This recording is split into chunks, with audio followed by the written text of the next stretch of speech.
Okay, class, today I'm going to talk about the very last packet assignments that you're going to complete after finishing up the Pearl.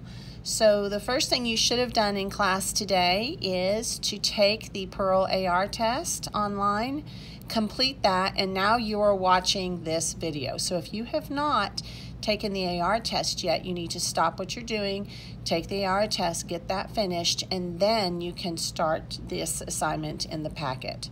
So the very first page we're going to look at is page 12 in the packet, page 12.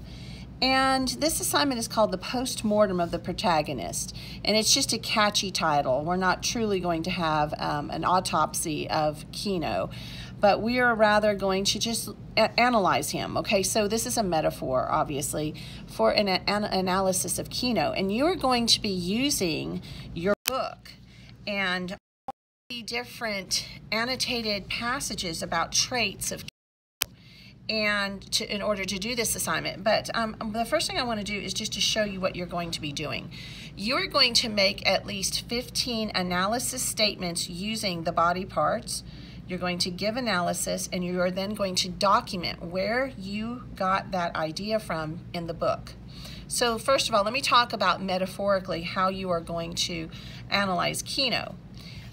So you might actually draw a picture, or excuse me, draw a line and point to the brain. And then you're going to talk about what he thinks or dreams of. Okay, and so you're going to write analysis about what he thinks about, what he dreams about, things associated with what would go on in the brain. And then after you do that, you're going to document where that really happened in the story. So let me show you an example of that, which is on page 11. So right here, I've pointed to the brain, the head, obviously, and you can see that I have the body part labeled, which was yellow. The body part is yellow. Then you are going to write the analysis. Kino dreams of sending his son to school so he can be knowledgeable. I don't put a period there. Then I have the documentation, which will be parenthesis, Steinbeck.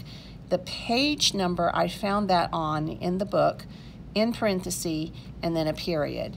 And so I think that that is revealed in the book. Okay, here's another one down here. Feet. Okay, so down here at the bottom, feet might mean what does he run from? How does he steady himself? How does he balance life? Okay, how does he balance things? How does he balance conflict in his life? And so I'm going to do, once again, the body part. I'm going to draw a line to it. I'm going to write the analysis, and I'm going to document. And I wrote feet.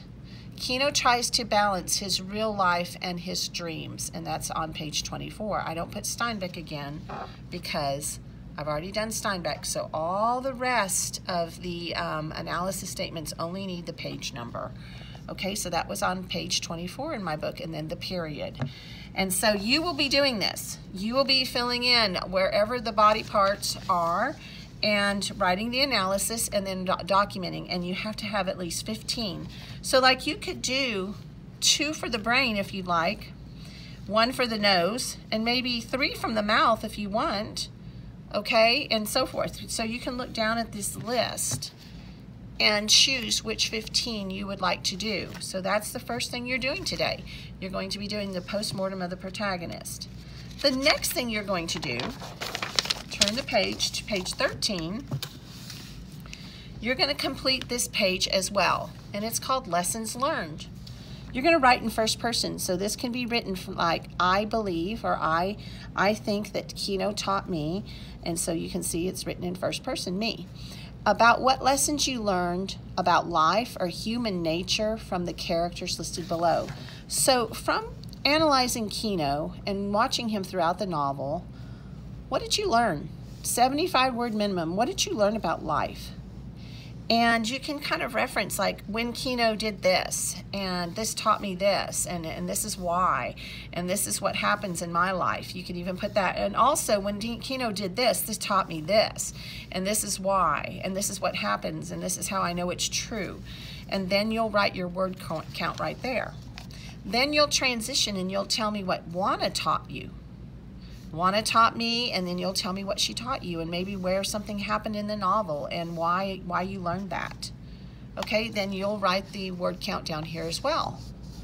Okay, so after you complete this page, page 13, you will go back to page 5 in the packet and complete the analysis after reading to the end of the book. So obviously today you have done that.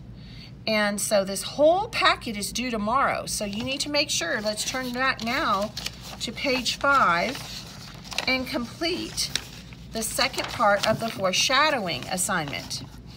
Okay, you wrote the after reading chapter 2 part. Now we're going to reread this passage up here and look and see, is there anything that was foreshadowed now that you know the end of the novel? Is there anything in this that foreshadowed what happened? And what I need you to do is to fill it in up here.